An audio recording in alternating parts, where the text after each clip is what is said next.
साथियों नमस्कार। क्या होगा उस देश का जिस देश का राष्ट्रपति ही बदचलन हो, बलात्कारी हो, बदतमीज हो? ऐसा ही कुछ हो रहा है अमेरिका के साथ। अमेरिका में राजनीतिक भूचाल आया हुआ है जब से एप्स्टीन फाइल्स के डॉक्यूमेंट्स को डिक्लासिफाई किया जा रहा है। धीरे धीरे करके तमाम लोगों की तस्वीरें सामने आ रही हैं। धीरे धीरे करके डोनाल्ड ट्रंप के काले कारनामे भी सामने आ रहे हैं। डोनाल्ड ट्रंप और जेफरी एप्स्टीन की दोस्ती कितनी गहरी थी, इस बारे में भी कई सबूत निकल कर आए हैं और इस बार तो हद ही हो गई है।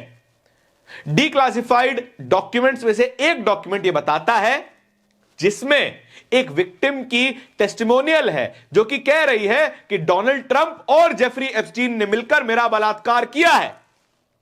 और एक राष्ट्रपति पर यह इल्जाम लगना बहुत बड़ी बात है।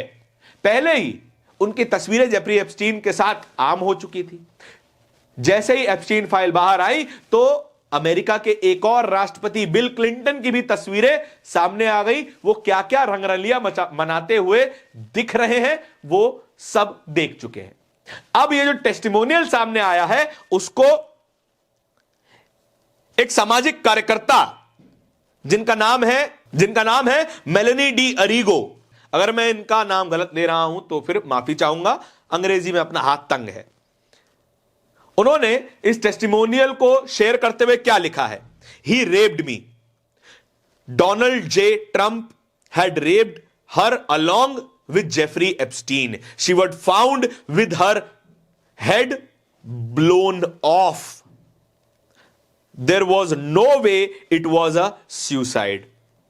Now we are starting to see why Trump was hiding Epstein file and it probably get much worse। Hindi तर्जुमा आपको बता देते हैं।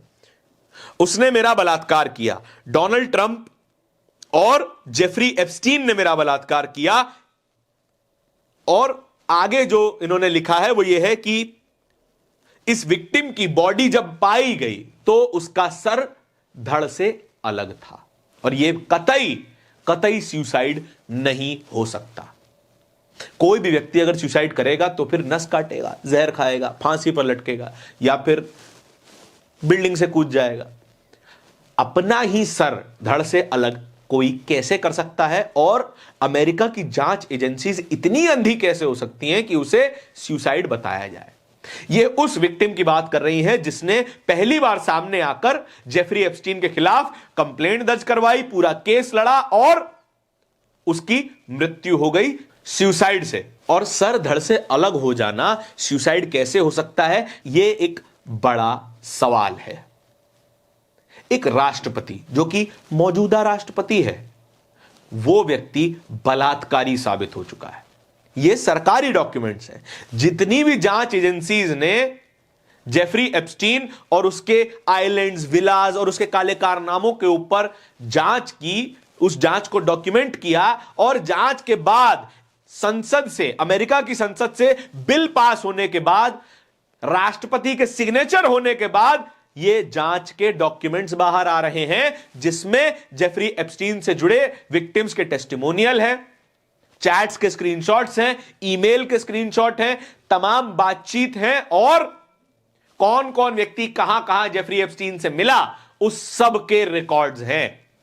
ये पूरे रिकॉर्ड कुल 300 जीबी के हैं और इसे डिक्लासिफाई किया जा रहा है। और इस डिक्लासिफिकेशन के पूरे प्रोसेस में बड़े बड़े नाम सामने आ रहे हैं जिसमें सबसे बड़ा नाम डोनाल्ड ट्रंप का है जो कि बलात्कारी साबित हुआ है। डॉक्टर मुकेश कुमार इसी ट्वीट को कोट ट्वीट करते हुए क्या लिखते हैं? बलात्कारी राष्ट्रपति, किसी भी देश के लिए इससे बड़ी शर्म की बात और क्या हो सकती है? उसका राष्ट्रपति लंपट बदचलन ही नहीं बलात्कारी भी हो। ऐसा अपराधी देश को ग्रेट बनाने का झूठा नारा देकर गुमराह कर रहा है। क्या कोई दुष्चरित्र नेतृत्व किसी देश को कभी महान बना सकता है? नोट, यह टिप्पणी केवल डोनाल्ड ट्रंप के लिए है, किसी और से जोड़कर ना देखी जाए।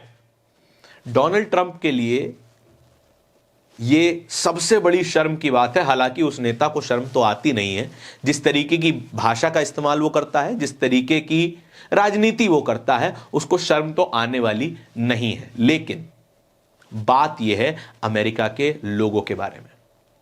अमेरिका के लोगों ने ट्रंप पे भरोसा करके उसको दूसरी बार राष्ट्रपति बनाया और मेक अमेरिका ग्रेट अगेन के नारे पे विश्वास जताया, और वही व्यक्ति अमेरिका की इज्जत की धज्जियां उड़ा रहा है।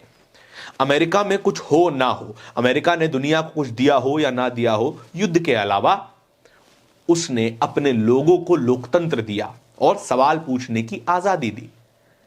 और वही अमेरिका आज डोनाल्ड ट्रंप की वजह से सर झुकाए खड़ा है और शर्मसार हो चुका है। इस खबर के बारे में आपके क्या विचार हैं, कमेंट सेक्शन में बताइएगा जरूर। इसी तरह की खबरों को और भी देखते रहने के लिए बोलता हिंदुस्तान को सब्सक्राइब जरूर कीजिएगा। बहुत बहुत धन्यवाद।